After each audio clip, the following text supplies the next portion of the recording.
Film की शुरुआत Japan के एक कोयला खदान वाले द्वीप से होती है। यहाँ बहुत से कोरियाई मजदूरों से जानवरों की तरह काम करवाया जा रहा था। तभी एक बच्चा पत्थर के नीचे दबकर मर जाता है।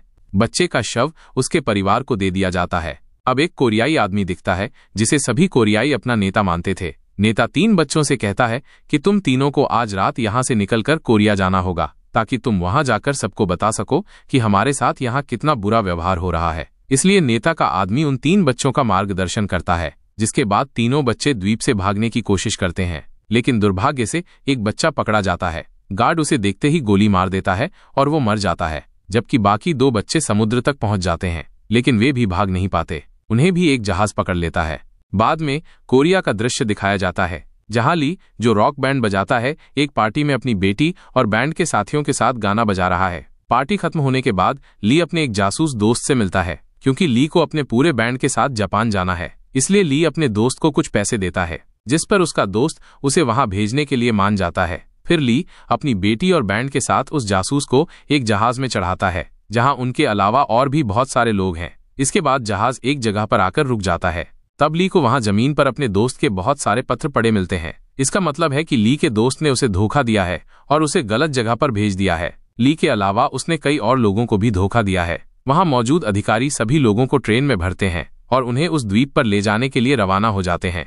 जैसे ही वे द्वीप पर पहुंचते हैं, सभी सैनिक और अधिकारी उन सभी लोगों को पीटना शुरू कर देते हैं। तब वे सभी उनसे विनती करते हैं कि उन्हें न मारे, लेकिन वे किसी की नहीं सुनते। वे महिलाओं और बच्चों को उनके परिवारों से अलग कर देते हैं और उन्हें दूसरी नाव में ले जाते हैं। ये देखकर सभी पुरुष बहुत दुखी होते हैं। अब सभी पुरुषों को एक जगह ले जाया जाता है और उनसे उनका सारा सामान ले लिया जाता है। खदान कंपनी का एक छोटा मैनेजर वहां आता है और ली से जापान का गाना बजाने के लिए कहता है। इसलिए सभी लोग उसके कहने पर वो गाना बजाना शुरू कर देते हैं। तभी बड़ा मैनेजर भी वहां आ जाता है। वो कोरिया से आए सभी लोगों से कहता है कि वे उनका स्वागत करते हैं और अब से वे उनके लिए काम करेंगे। अब सभी लोगों को उनकी तनख्वाह की पर्ची दी जाती है, जिसमें द्वीप पर आने, यहाँ रहने और कई अन्य खर्चों का हिसाब लिखा होता है। ये सारा पैसा कंपनी कर्मचारियों से काट लेगी। इतना पैसा लेने के बाद भी उन्हें गंदा और कीड़ों वाला खाना दिया जाता है। इसके बाद सभी लोगों को काम करने के लिए खदान के अंदर भेज दिया जाता है।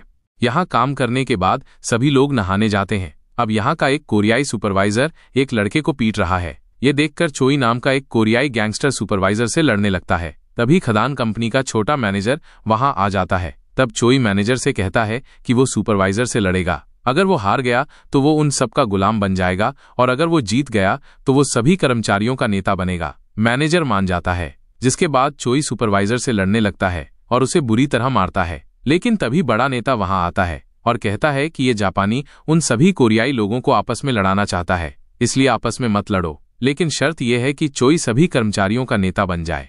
वहां बड़ा मैनेजर बहुत सारी महिलाओं और अधिकारियों के साथ खाना खा रहा होता है। तभी वो अपने एक अधिकारी से उसका पसंदीदा गाना बजाने के लिए कहता है। यह सुनकर ली की बेटी कहती है कि यह गाना उसने गाया है और इसका संगीत उसके पिता ने दिया है। लेकिन मैनेजर उसकी भाषा बिल्कुल नहीं समझता, इसलिए एक कोरियाई लड़की अनुवाद करती है कि ली की बेटी मैनेजर से क्या कह रही है। यह सुनकर मैनेजर को बहुत अच्छा लगता है, इसलिए ली को अब अपने पूरे बैंड के साथ मैनेजर के पास ले जाया जाता है, जहां ली अपनी बेटी को देखकर बहुत खुश होता है। दूसरी ओर कोरियाई सेना के अड्डे पर अधिकारी को खदान के नेता की तस्वीर दी जाती है और कहा जाता है कि उसे किसी तरह उसे उस द्वीप से निकालना होगा, क्योंकि वो वहां के कोरियाई लोगों का एकमात्र नेता है। सेना अधिकारी इसके लिए मान जाता है और खुद एक मजदूर के रूप में उस द्वीप के लिए रवाना हो जाता है। वहां बड़ा मैनेजर एक पार्टी रखता है, जिसमें खदान कंपनी के बाकी सदस्य भी आते हैं। इस पार्टी में ली अपने दोस्तों के साथ बैंड बजाता है और सभी को बहुत मजा आता है। वहां गैंगस्टर चोई और वो मजदूर खदान में काम कर रहे होते हैं। तभी एक हादसा होता है, जहां कोयले से भरी एक ट्रॉली नीचे जाने लगती है और बहुत सारे लोग उसकी चपेट में आकर मर जाते हैं। इसी वजह से वहां आग भी लग जाती है। इसके बाद बड़ा मैनेजर अपने साथियों से कहता है कि खदान नंबर 2 को जल्दी से बंद कर दो, क्योंकि वहां से ज्यादा कोयला नहीं निकलता है और वहां कोरियाई मजदूर हैं, तो अगर वे मर भी जाते हैं तो उन्हें कोई फर्क नहीं पड़ेगा। इसलिए उसके साथी ऐसा ही करते हैं और खदान नंबर 2 को बंद कर देते हैं। ये देखकर अंदर के मजदूर बहुत घबरा जाते हैं। लेकिन जब बड़े मैनेजर को पता चलता है कि कोरियाई लोगों का नेता भी उसी खदान के अंदर है, तो वो उसे किसी तरह वहां से निकालने का आदेश देता है, नहीं तो सभी मजदूर हड़ताल कर देंगे। इसके लिए जापानी मजदूर अब खदान नंबर 2 को खोलने की कोशिश करते हैं, लेकिन वे इसमें सफल नहीं हो पाते। वहां खदान के अंदर सभी लोग डायनामाइट से विस्फोट करते हैं, खदान खोलते हैं और बाहर निकल आते हैं, जहां वो घायल कोरियाई नेता सभी मजदूरों के पास आता है। ये देखकर सभी मजदूर बहुत खुश होते हैं और वो सेना अधिकारी भी उनमें शामिल था जिसे इस नेता को वहां से निकालने के लिए भेजा गया था। बाद में वो सेना अधिकारी नेता के पास आता है और उसे बताता है कि सेना ने उसे वापस ले जाने के लिए यहाँ भेजा है, लेकिन इसके लिए उसे एक टेलीग्राफ की जरूरत होगी ताकि वो सेना से संपर्क कर सके और यहाँ एक जहाज का आदेश दे सके। यह सुनकर नेता कहता है कि ठीक है, वो जितनी जल्दी हो सके टेलीग्राफ की व्यवस्था करेगा।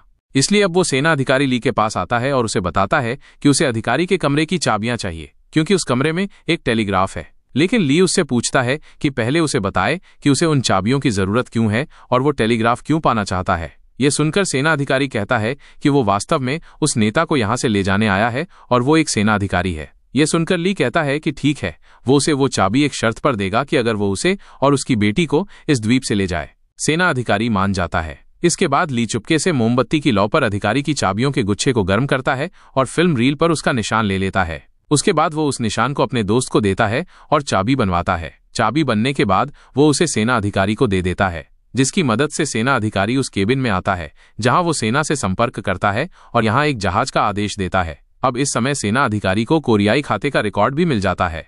तभी एक दुश्मन का विमान द्वीप के ऊपर से गुजरता है, इसलिए सभी लोग अपने घरों में चले जाते हैं और लाइटें बंद कर देते हैं। यहाँ इस मौके का फायदा उठाते हुए सेना अधिकारी उस नेता को एक जगह पर लाता है। यहाँ वो उस पर बंदूक तानता है और उसे बताता है कि उसे उस केबिन में कोरियाई खाते का रिकॉर्ड मिल गया है, जिसके अनुसार इस द्वीप पर सभी मजदूर काम करते हैं या मर जाते हैं। वो उन्हें उनका मुआवजा और बाकी चीजें नहीं देता। वास्तव में आधा हिस्सा बड़े मैनेजर को जाता है और आधा हिस्सा उसके खाते में जाता है, क्योंकि उन सभी कागजों पर उसके हस्ताक्षर भी हैं। यह सुनकर नेता कहता है कि वो ऐसा कुछ नहीं करता। वास्तव में वो बड़ा मैनेजर उसे फंसाने की कोशिश कर रहा है। तभी ली भी अपनी बेटी के साथ वहां आ जाता है, लेकिन अब पूरे द्वीप पर धमाके हो रहे हैं जिसमें वो बड़ा मैनेजर भी जल जाता है।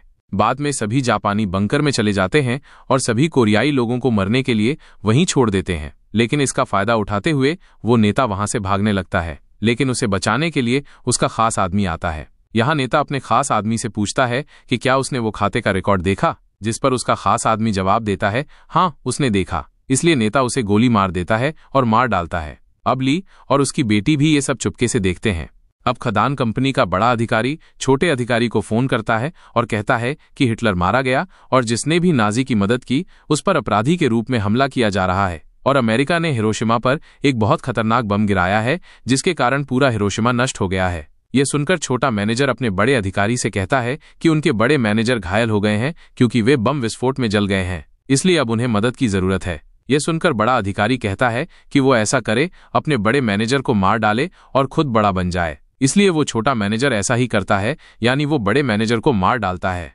अगले दिन सभी जापानी कोरियाई लोगों को बाहर निकालने का विरोध कर रहे हैं क्योंकि एक कोरियाई ने एक जापानी लड़की के साथ दुर्व्यवहार किया और बाद में उसे मार डाला। लेकिन सच्चाई ये है कि उस लड़की के साथ सुपरवाइजर ने जबरदस्ती दुर्व्यवहार किया था और अब खुद को बचाने के लिए वो सुपरवाइजर सारा दोष उस गैंगस्टर यानी चोई पर डाल देता है। यह देखकर छोटा मैनेजर सभी से कहता है कि वो अब सभी जापानी लोगों से वादा करता है कि कोरियाई लोगों को इसके लिए निश्चित रूप से सजा मिलेगी। इसलिए जापानी लोग चोई को ले जाते हैं। अब छोटा मैनेजर नेता से कहता है कि वो उसके यहाँ से जाने की व्यवस्था कर देगा, लेकिन बदले में उसे आधा पैसा देना होगा जो उसने मजदूरों से कमाया है। साथ ही उसे यहाँ से जाकर अमेरिकियों को ये बताना होगा कि वे कोरियाई लोगों का अच्छे से ख्याल रखते हैं, क्योंकि अगर उन्हें पता चल गया कि उनका कोरियाई लोगों के साथ इतना बुरा व्यवहार है तो वे उन्हें जिंदा नहीं छोड़ेंगे और उनकी हालत और खराब कर देंगे और यहाँ के कोरियाई लोगों के लिए वो उन्हें खदान में दफना देगा। ये सुनकर नेता मान जाता है, लेकिन सेना अधिकारी और ली की बेटी चुपके से ये सब सुन लेते हैं।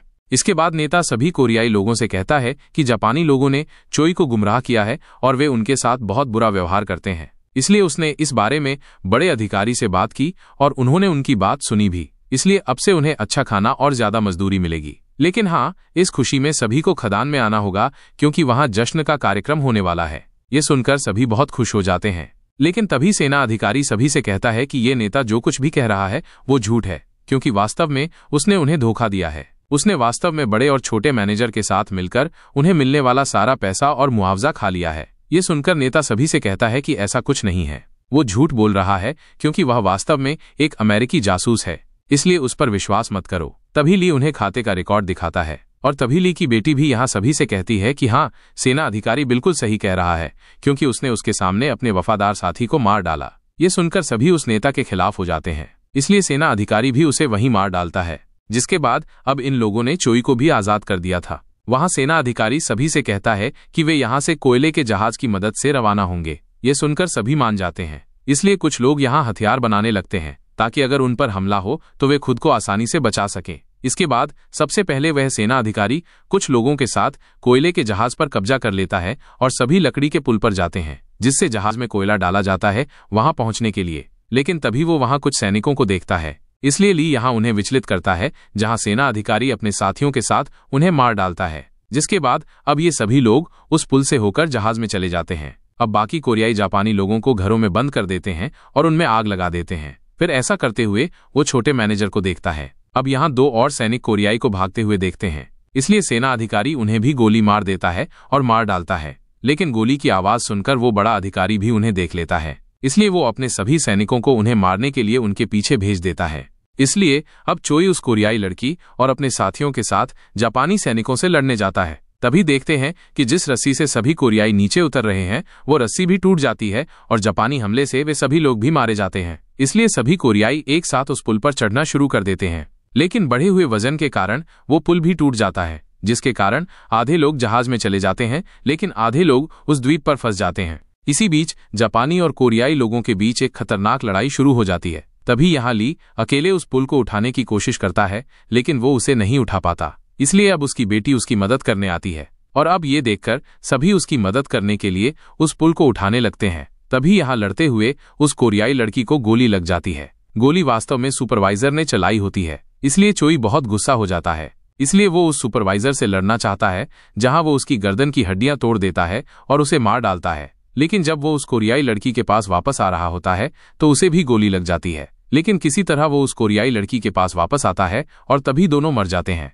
वहां ली अपनी बेटी के साथ एक जगह आगे बढ़ रहा होता है, लेकिन तभी वो छोटा मैनेजर उसे गोली मार देता है। लेकिन ली भी बदले में उसे गोली मार देता है। लेकिन जब ली की बेटी ये देखती है और अपने पिता की ओर दौड़ने लगती है तो वो छोटा मैनेजर उसे पकड़ लेता है और बंदी बना लेता है। तो अब ये देखकर सेना अधिकारी उस पर एक पत्थर फेंकता है, जिसके कारण वो ली की बेटी को छोड़ देता है। लेकिन जैसे ही वो छोटा मैनेजर ली को गोली मारता है, ली की बेटी उस पर बोतल बम फोड़ देती है, जिसके कारण वो छोटा मैनेजर जलने लगता है। तभी वो सेना अधिकारी उसका गला काट देता है और सभी जापानी लोगों से कहता है कि बड़ा मैनेजर, छोटा मैनेजर और वो सुपरवाइजर सभी मारे गए हैं। इसलिए वे यहाँ युद्ध समाप्त करते हैं, क्योंकि अब वे सभी यहाँ से जा रहे हैं। ये सुनकर सभी जापानी वहीं रुक जाते हैं, जबकि बाकी कोरियाई पुल के रास्ते जहाज पर चढ़ जाते हैं। लेकिन घायल होने के कारण ली की हालत बहुत खराब है, इसलिए अपने अंतिम क्षणों में वो उस सेना अधिकारी से अनुरोध करता है कि कृपया उसकी मृत्यु के बाद उसकी बेटी का अच्छे से ख्याल रखना। और ये कहते हुए ली भी मर जाता है, जिसके कारण उसकी बेटी बहुत दुखी हो जाती है। लेकिन तभी वे सभी लोग अपने सामने एक बहुत बड़ा धमाका देखते हैं,